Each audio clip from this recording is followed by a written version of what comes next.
أهلا بكم إلى حلقة جديدة من الحوار المغربي. حال ليبيا كحال فرقائها منقسمة بين شرعيتين وحكومتين ترفض كل واحدة منهما التنازل، تناور سلاحا على أرض الواقع وتلاحق حوارا يسعى إلى رسم ما يشبه العملية السياسية بين العواصم شرقا وغربا يتنقل ساستها بحثا عن صيغة للتفاوض. أما صيغة الحل فما زالت متعثرة وقد لا ترى النور إذا ما نظرنا إلى حجم العقبات التي قد تعترضها: فوضى السلاح والإرهاب وحالة الانقسام وحوار أممي بطيء من جنيف إلى المغرب إلى الجزائر. أي معجزة تحتاجها ليبيا كي تتخلص من عقبة الميليشيات؟ أي بصيرة يحتاج أهلها لكي يروا أن في السلطة والثروة متسع للجميع؟ أما موريتانيا فلا يبدو للمتابع لشأنها السياسي أي تقدم، وهي تراوح مكانها في القضاء على ظاهرة العبودية. ربما الوقت قد تجاوزها كثيرا، فالعبودية وإن تجاهلتها السلطة فالمجتمع المدني لا يزال يكافح للقضاء عليها ومعالجة مخلفاتها. فهل ينجح لوثر كينغ في النجاة من الرمال السياسية المتحركة في قلب صحراء شنقيط؟ كل هذه القضايا نناقشها في الحوار المغربي لهذه الليلة، ونبدأ من الحوار الليبي برعاية الأمم المتحدة. نتابع التقرير. في أخطر تصعيد أمني شهدته ليبيا منذ 3 سنوات، أطلقت قوات خليفة حفتر ما أسمته عملية الكرامة من مدينة بنغازي، لكنه تراجع خارج المدينة بعد أن لقي مقاومة شديدة من قبل الرافضين لهذا التصعيد، وأبرزهم المؤتمر الوطني العام الذي اعتبر الخطوة انقلاب على الشرعية الدستورية. لم تنتهي العمليات، فبعدها بيومين فقط شن مسلحون هجوما على مقر المؤتمر الوطني العام في قلب العاصمة طرابلس، عقبته مواجهات بين الطرفين في جنوب العاصمة. عملية الكرامة هدفها محدد، يقول اللواء المتقاعد خليفة حفتر، وهو اجتثاث الإرهاب من ليبيا وتلبية نداء الشعب.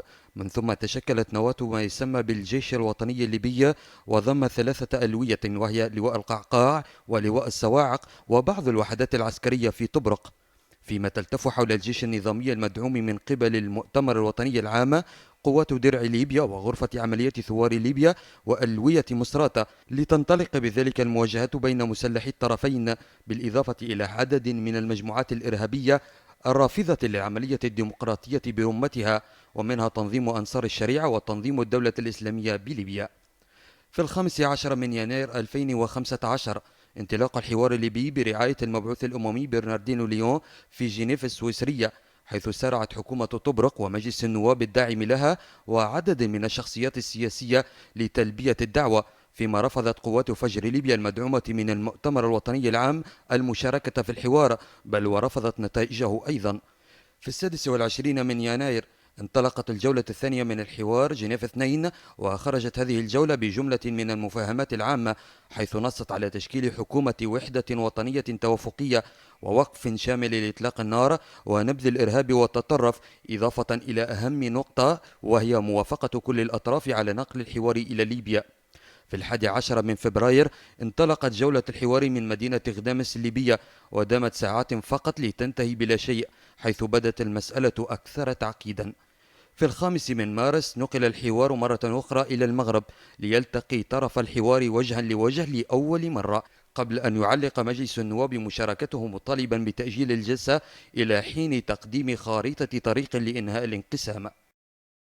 في 10 من مارس اجتمع ممثل الأحزاب الليبية في الجزائر، وضم الاجتماع شخصيات سياسية وممثلين عن مجلس طبرق ومؤتمر طرابلس، أعقبه إجماع بالالتزام بمبادئ ثورة 17 من فبراير والعملية السياسية المبنية على التداول السلمي للسلطة، إضافة إلى تشكيل حكومة توافقية وتحديد ترتيبات أمنية تضمن وقف إطلاق النار من الجانبين وانسحاب التشكيلات المسلحة من كافة المدن الليبية. كل هذا بقي مجرد عناوين وشعارات، أما على أرض الواقع فلا شيء سوى لغة الرصاص، وليبيا منقسمة بين حكومتين وجيشين ترفض كل واحدة منهما التنازل، تناور سلاحا وتلاحق حوارا لرسم ما يشبه العملية السياسية. أما صيغة الحل فما زالت جنينية وقد لا ترى النور. أهلا وسهلا بكم مجددا مشاهدينا، ونرحب بضيف الحلقة السيد بشير أجويني الباحث في العلاقات الدولية. أهلا وسهلا بك سيد بشير. شكرا. سيد بشير، وسط هذا الانقسام والصراع كيف تقيم جولات الحوار الأممي، وهل سينجح في وقت كل هذه الخلافات؟ وبداية لابد من الإشارة أن الواقع في ليبيا لا يمكن حله إلا بطريقة سياسية تتخذ الحوار سبيلا ومنهجا. هذا أعتقد أن كل الأطراف تجاهر به، سواء في داخل ليبيا أو إقليميا أو دوليا. لكن مدى التزام الأطراف كلها، أقصد الأطراف الليبية والإقليمية والدولية، بهذا المبدأ، يعني مبدأ الحوار حلا واحدا ووحيدا للمشكلة الليبية، أعتقد أنه يتراوح من طرف إلى آخر. وهذا عنده أكثر من سبب.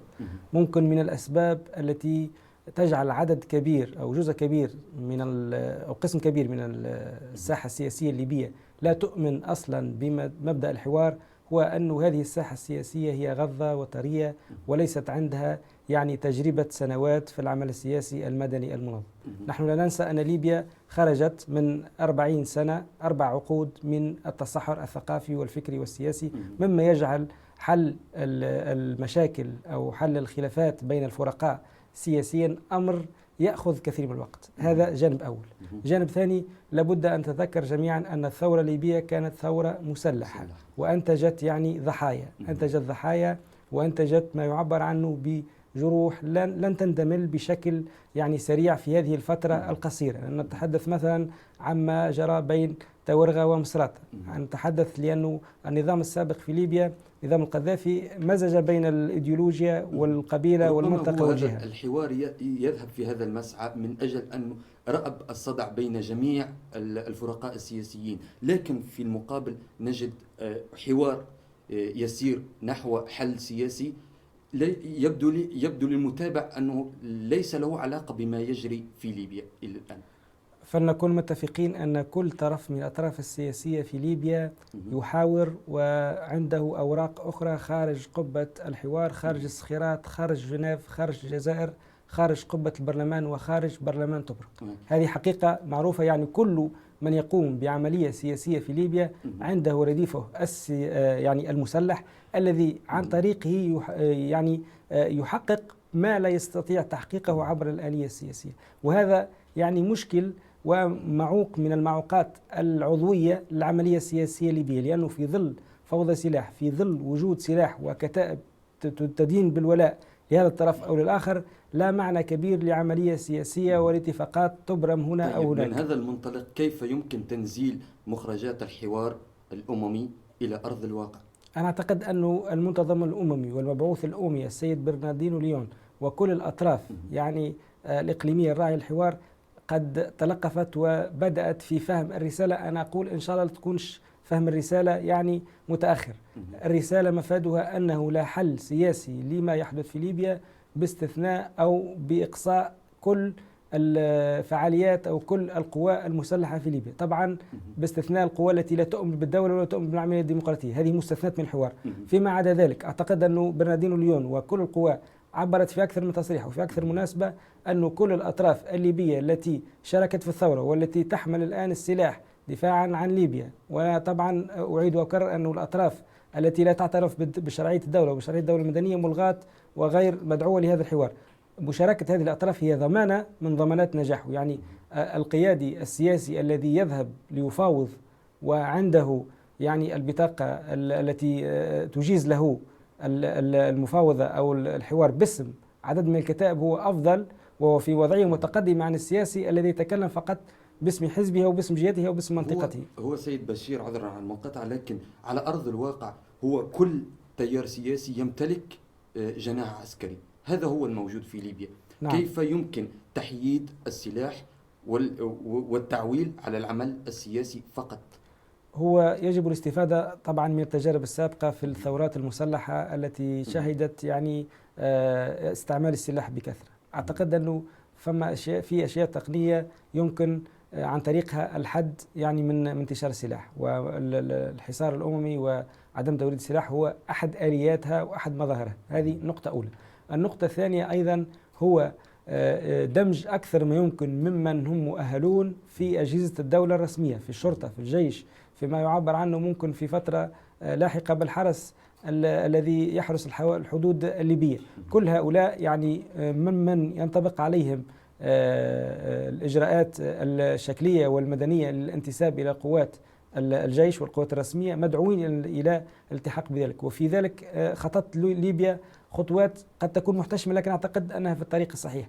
فيما عدا ذلك التعويل الأساسي هو على وعي وعلى نضج الطبقة السياسية الليبية، لأنه قيل للليبيين في أكثر من مناسبة وفي أكثر من فضاء كم سينتظر الليبيون من دماء، من ضحايا أخرى حتى يوقفوا النزاع المسلح. أعتقد أن الرسالة بدأت تصل للليبيين، وأنا دائما أقول أن الاقتصاد هو عصب السياسة. أعتقد أن بعض التقارير الاقتصادية تتحدث عن عجز في الموازنة الليبية، تتحدث عن عجز الدولة الليبية لخلاص أجور موظفيها الذين يمثلون أكثر من ثلثي يعني القوى الناشطة في ليبيا، سيجعل حتما ولزاما على كل الليبيين أن يضعوا السلاح وأن يجدوا تفاهمات تحل مشاكلهم بطريقة سياسية ومدنية وتبتعد عن سفك الدماء وخسارة ليبيا والليبيين. نعم سيد بشير، في أثناء مجريات الحوار في المغرب والجزائر وعودة إلى المغرب هناك مجموعة من اللقاءات الأخرى أو الموازية للحوار. هناك لقاء سينتظم في أواخر هذا الشهر في بروكسل يجمع كافة التشكيلات المسلحة أو قادة التشكيلات المسلحة، وكذلك هناك حوار آخر في القاهرة في موفى الشهر الحالي سيجمع ممثلي القبائل في ليبيا. كيف سيمكن أن يخدم هذين الاجتماعين أو هذين الحوارين حوار برناردينو ليون؟ هو بداية يجب أن نعترف بأن السيد برناردينو ليون أمام مهمة ليست بالسهلة. هذا شخص يعني دبلوماسي إسباني قضى فترة طويلة على رأس عدد من العواصم العربية ويعرف جيدا ما يحدث في هذه المناطق. أعتقد أن المقاربة التي قام بها ليون مقاربة كان فيها أقدار كبيرة من الذكاء ومن حسن توظيف الجوار الإقليمي. كان يعرف ليون أن الجزائر قادرة على استقطاب أو استقبال تشكيلات مسلحة دون غيرها، فاستقبلت سوان واستقبلت بالحاج واستقبلت ممثلين عن الجبهة واستقبلت ممثلين عن التحالف عن جبريل وعن غيره. فهذا قامت به يعني المغرب. كان في تقسيم الأدوار. تونس قبل يومين استقبلت مجموعة من الناشطات الليبيات، وقامت هذه المجموعة بحوار يعني هو أفضل شيء إلى تشريك نعم. جميع الطوائف. المغرب كانت بعيدة جغرافيا وبعيدة عن التأثيرات، فكانت مجمع الصخيرات كان ممكن من أفضل الأماكن.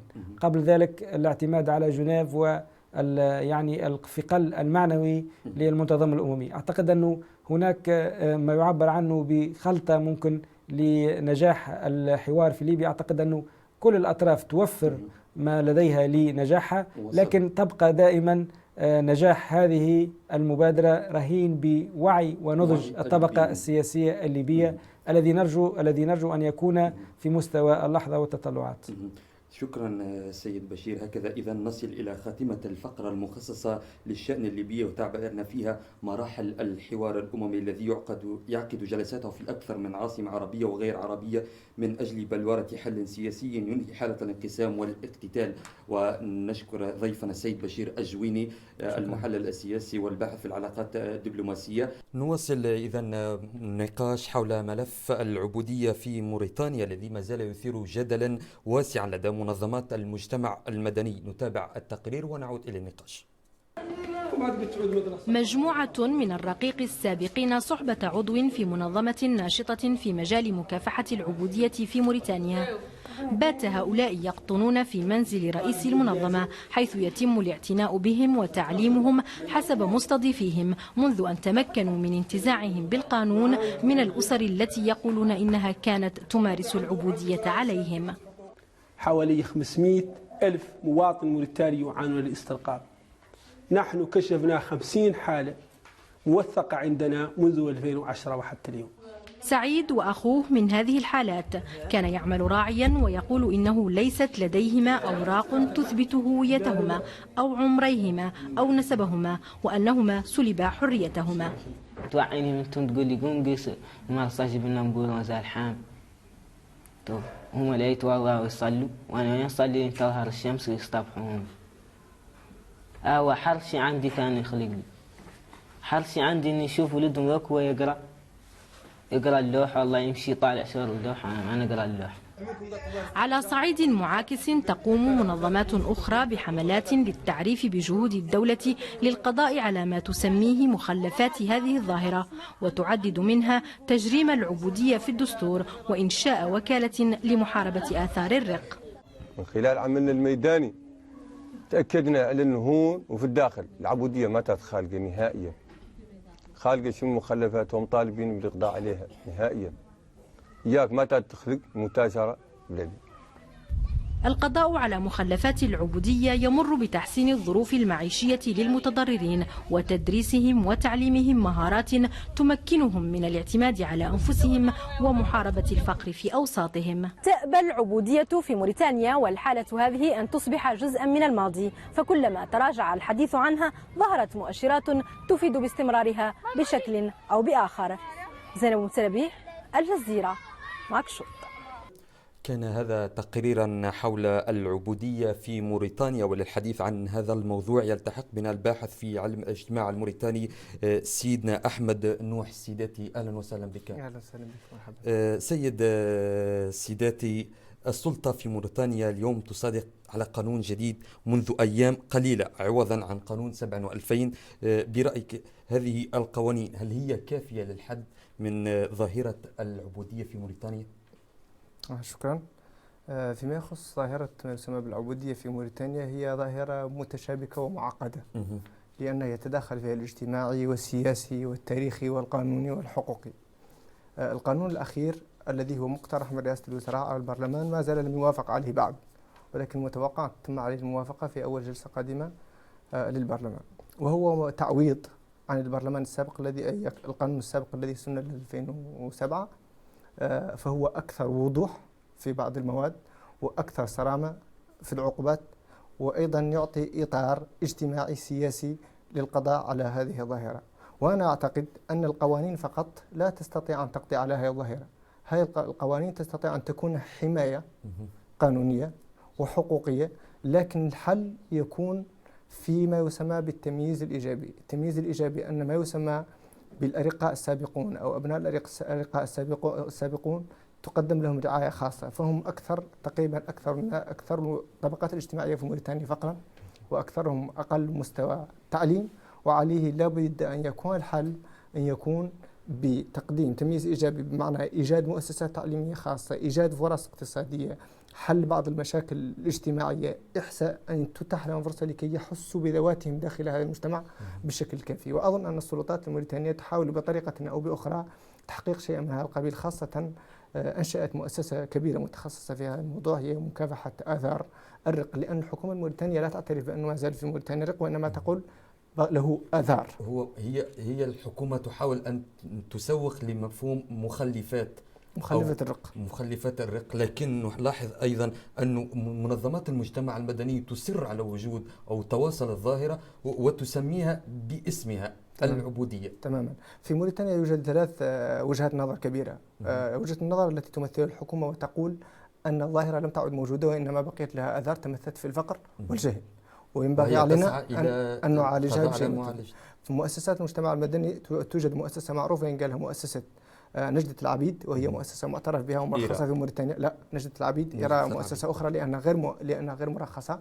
هذه مرخصة، وتقول أن العبودية لم تعد في موريتانيا بذلك الشكل الذي كان منتشرا في الماضي، لكن ما زالت توجد بعض الحالات منها، وعليه ينبغي السلطات أن تعترف بها وأن تحلها وأن تطرحها على وسائل الإعلام الرسمية لكي تناقش، بدلا من أن تقول أنها غير موجودة.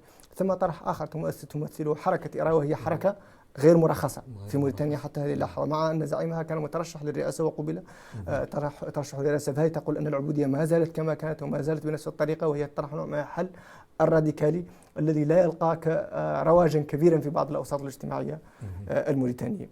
وأنا أعتقد أن الحل الأوسط والأرضى للطرفين أن يقام بدراسات ميدانية وتقصي لكافة الجهات الموريتانية، معالجة سوسيولوجية اقتصادية سياسية، ثم بعد ذلك وضع المنظومة القانونية التي سنت على المحك الحقيقي ولا تبقى قوانين على ورق. هناك طرف رابع يدخل في هذه المسألة وهو رجال الدين. بحيث يعني عدة منظمات أو مهتمة بموضوع العبودية في موريتانيا طالبت مؤخرا باعتماد فتوى شيخ ولد الددو، والتي يعني جرم فيها أو حرم فيها الرق والاسترقاق في موريتانيا، لكن الدولة رفضت هذه الفتوى وحاولت أن تعوم القضية وتحاول أن تغطيها. قبل فتوى الشيخ محمد الحسن ولد الددو أصدرت رابطة علماء موريتانيا فتوى، وهي رابطة منسوبة للنظام أو تحسب على مقربة للنظام، تحسب على النظام. أصدرت فتوى وقالت أن ما هو موجود الآن من الرق في موريتانيا أنه غير شرعي، وأصدرت بيان على كافة أئمة المساجد أن يقرأوه في خطبهم بأن الظاهرة غير شرعية. لكن الفرق بين فتوى ولد الددو وفتوى هؤلاء أن الفتوى رابطة علماء موريتانيا تتماشى مع نفس الطرح الذي تطرحه الحكومة، بمعنى أن نتكلم عن آثار ولا تتكلموا عن الظاهرة. ولد الددو يقول أن كل أصل الاسترقاق الذي كان في موريتانيا كان خاطئا من أصله، ليس لديه أي مبرر شرعي، لأن يقول هو المصادر الأساسية لهذا الرق كانت يا إما التجارة غير صحيحة بالرقيق أو الخطف، وعليه في أصل الظاهرة في موريتانيا غير شرعية، وما بني على باطل فهو باطل. وقد تلقت المؤسسات الحقوقية ومؤسسات المجتمع المدني وجهة النظر هذه بكثير من القبول، وخاصة حركة إيرالية تعتبر حركة راديكالية مع أنها غير مشرعة في موريتانيا. ولديه كانت مواقف سابقة من الشيخ محمد الحسن ولد الددو في حديث له سابق، ولكنه كان واضحا هذه المرة وضع النقاط على الحروف، وقد تلقاها المجتمع بشيء من القبول، خاصة أن الشيخ محمد الحسن ولد الددو محترما بين كافة الأطراف، الأطراف الموريتانية. صحيح. إذن من ناحية سوسيولوجية ما الذي يعمق هذه الظاهرة ويبقيها موجودة في المجتمع الموريتاني؟ هل هي مسألة مرتبطة بعقلية أم ماذا؟ بنية المجتمع الموريتاني بنية معقدة إلى حد ما. فظاهرة العبودية مثلا ليست المجتمع الموريتاني تقريبا مجتمعين، مجتمع أصوله عربية بربرية يسمى مجتمع البيضان، ومجتمع أصوله إفريقية يسمى أحيانا مجتمع الزنوج على تحفظ على الكلمة. فالعبودية موجودة في كل هؤلاء الأطراف، وصعوبتها أنه كان يوجد بعض الفقهاء يقولون أنها لها مرجع من الشريعة. ثم بعد ذلك بعد مجيء مسوغات دينية بعد مجيء المستعمر وبعد قيام الدول الحديثة بدأت الظاهرة يقطع عليها شيئا فتدريجيا. أظن أنا أن الذي يمكن أن يقام به من أجل القضاء على الظاهرة أولا نزع شحنة السلبية التي تدل على كلمة مثلا حرطاني الذي هو المسترق السابق، وتجعل شريحة اجتماعية عرقية عادية مثل ما نقول عربي أو بربري أو زنجي أو شيء من هذا القبيل، تنزع الدلالة السلبية لهذه الكلمات. ثم بعد ذلك يحاول أن تقدم حلول اجتماعية عملية تقدمها الدولة لبعض ما يسمى أدوابة، وهي بعض المناطق المقصية في الداخل الموريتانية، بحيث يعود أبناء هؤلاء الأرقاء السابقين إلى الواجهة من خلال التعلم ومن خلال المستويات الاقتصادية، خاصة خلال اندماجهم في المؤسسات الكبيرة. في كثير من أبناء الأرقاء السابقين الآن وزراء وأساتذة جامعيين وإلى غيره، وليست لديهم هذه العقد، ولكن طبقة كبيرة ما يسمى الأحراطين، شريحة كبيرة هائلة يغلب عليها الفقر والجهل. أظن أن الحل يكمن في طرح اجتماعي متزن تتبناه الدولة وتتبناه المجتمع المدني وتتبناه وسائل الإعلام، ثم يتفق الجميع على حل هذه المشكلة ولا تتخضع المزايدات السياسية. على ما يبدو لي حتى الإعلام الموريتاني يتعامل مع هذه المسألة بتحفظ. تابعت العديد من الحوارات على القناة الوطنية الموريتانية، وهناك يعني دائما نوع من هروب إلى الأمام بالقضية ومعالجة فقط الحديث عن معالجة مخلفات الظاهرة دون الحديث عن الظاهرة كذاتها. لدي صديق اسمه محمد أنجز كتاب حول هذه الإشكالية، جذورها التاريخية وواقعها السياسي ومبرراتها الشرعية. قال إن الإشكال الأساسي الذي نواجهه أننا مستعدون جميعا أن نقول ينبغي أن نقضي على آثار الرق، لكننا غير مستعدين أن نقول هل الرق موجود أو غير موجود، وهذا السؤال الذي عليه الخلاف الشديد.